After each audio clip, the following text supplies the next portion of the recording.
January 30th, 2015. And so what I was saying is that it's January 30th, 2015. And what I was saying is that just talked about even this one Russian place and Bob Jr. being there, but I think even more so, it was kind of more like James Cartwright. James Cartwright was really mad at me, and he was one of the main individuals who wanted me to do all this bowing to Kate Middleton. But anyway, so when I was raped by Josh Gatov, going to that, and he made that comment about, what would your dad think to know you were taken by a Jew? Like I said, I'm not quite sure if he was in some way referring to the name that I gave my baby daughter, who was kidnapped from me, or if he was just making a comment based on his rape of me. And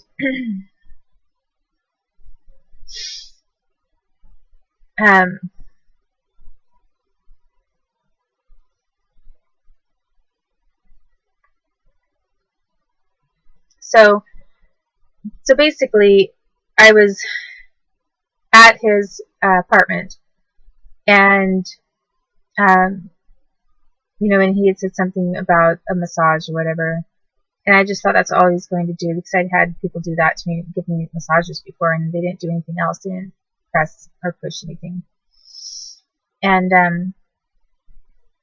so I said okay, and then the next thing I knew, he rolled me over, and then I heard his zipper, and I was trying to move away from him, and I got scared and said, I started saying, repeating to him, I'm a virgin and I'm not going to have sex with you.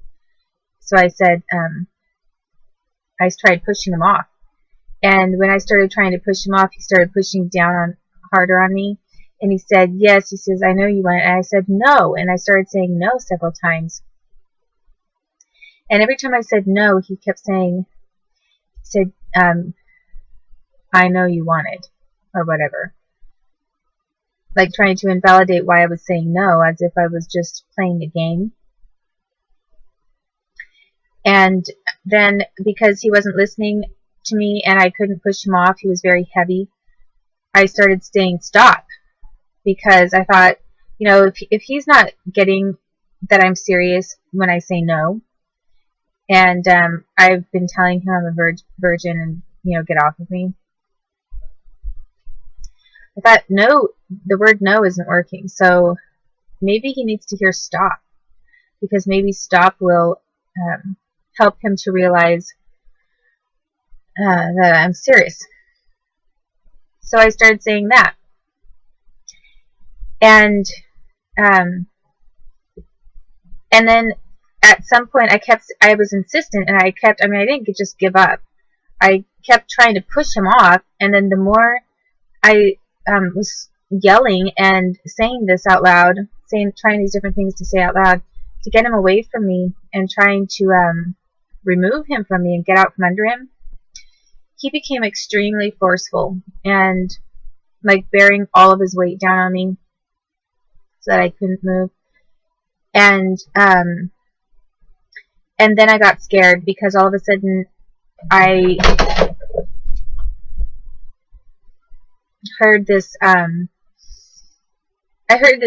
zipper sound, and with the knives that I knew he had with him on his person at the time, and because of the premeditated crimes that the U.S. had committed against me, using a whole gang of people several times to force me to not resist when I was being attacked or pushed down on while lying down, being forced on my back. Because that had been done to me so many times, and I was tortured if I didn't comply with what they were doing to me. and told him, one of these times you'll get killed if you don't go along with it. I did scream. I got extremely scared, and I thought about, if I scream louder, am I going to alert someone in the apartment area? Because I couldn't hear anyone. I didn't hear the sound of anyone nearby. And I thought, if I start screaming louder and even more, it was already making him more angry. He was going from being like this relaxed, kind of laid-back person to being extremely aggressive and violent. And I thought, maybe it will make him even more violent. And so then when I noticed he was threatening me or implying use of a knife and was not getting off of me, and I wasn't actually even strong enough to push him off of me or try to get out from under him, I, at some point, after a long time of trying to get away, I stopped saying anything, because it got to the point where I thought, he's going to kill me. And by his words, the things that he said to me, and his actions, I really did believe that he would possibly kill me. And I thought, and no one would know it. He could just do it right here, cover it up. I don't think anybody knew that I was on a date with him or that I had gone out with him. I possibly had left a note with my housemates, just because I usually did for safety reasons. I think I did leave a note with my housemates. You know, something like, if I'm not back by a certain time, call police. Because I didn't always just go out and not tell someone where I was going. And it's actually possible that since the housemates that I was living with worked for jails and for state patrol guards and everything at jails or prisons, state prisons, it's possible that that maybe had something to do with why there were cops showing up down at the park. But he also knew them. Josh did. He knew these cops, and it was kind of clear that they knew each other. So, and the cops were not protecting me. I mean, they were not. It's kind of the other way around. So basically, he raped me. Josh Gatov did. He didn't use, I don't remember, it happened anyway. Well, I remember some other parts, but it happened very fast, and I just started trying to think about something else, and I just remember I got really mad.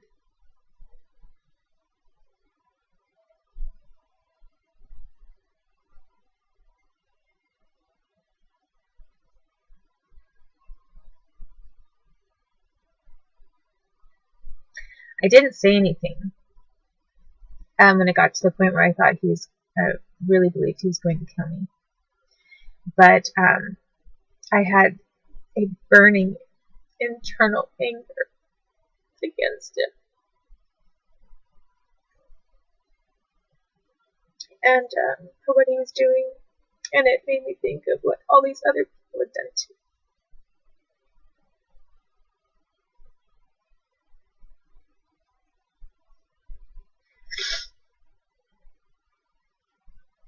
And the only way that I could defend myself or protect myself from, losing it or freaking out and that kind of thing was my self-defense mechanism was to become extremely angry. And I hated him. And I said nothing. When it got to the point where he wouldn't, he was clearly going to rape me, and he made it very, he made it understood that is what his plan was. He did not act like somebody who was just sort of turned on and wasn't taking no for an answer. He acted like this was some kind of a mission for him that he was going to benefit from. And then after he raped me, he said, "What would your dad think to know you were taken by a Jew?" So then again, it was like, at the time I just thought that comment had something to do with his raping me. You know, being taken, quote unquote, like people get taken and then raped in war, that kind of thing. So that's what I thought that was implying when he said it. However, I also had this baby girl when I was a teen, and I had her in the same town that he grew up in. And her name sort of sounds like a combination, sounds potentially like something that he was trying to bring up when he raped me. And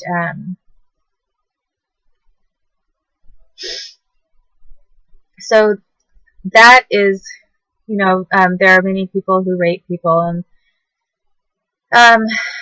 but the point that I would stress the most is that it was the United States government that was conditioning me and forcing me to not resist at some point, and repeatedly doing this to me, so that it would look like at some point I was allowing it to happen. And that's what the United States has been doing with my life. And the United States has been kidnapping my kids and telling me ahead of time. For example, one time they asked me, before I had my first daughter, I was asked if I would allow the United States to train her. And they started talking to me like they wanted me to be part of some training program. And I said, well, what do you mean? They said, well, we'd like to train her and have some people that could work with the government, if you can allow it. And she'd have some good opportunities. And I said, well, what do you mean by you want to train her? I said, the way you trained me. I said, because I had government training, quote unquote, me, and abusing me. At the same time, I said, there's no way that I would allow the United States government to train her. I said, I want to raise my own child the way that I think is best for her and with the values that I have. And I am a better person. I care for her more, and I protect her better than anyone that would be training her. And these government people that approached me about that said, they got snappy about it and said, if you're not going to let us train her, then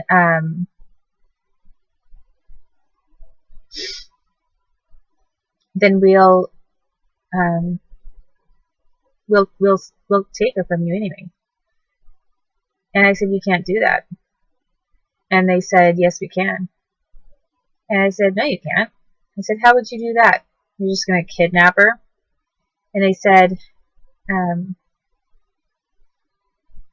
you don't know who you're dealing with, do you? And I said, yeah, I know that the government does a lot of things, but you can't just take someone's kid for no reason, even though I am young. And I said there were plenty of teen moms who were single. And they said, well,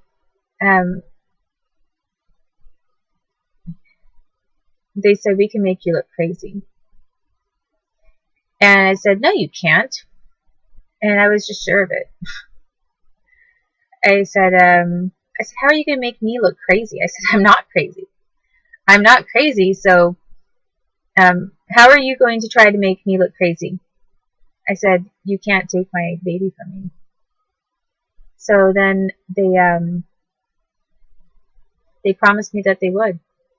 And at the time that I was approached about my child being trained by quote-unquote government persons from Virginia, ultimately, I was already pregnant, and I had not had my baby yet, though.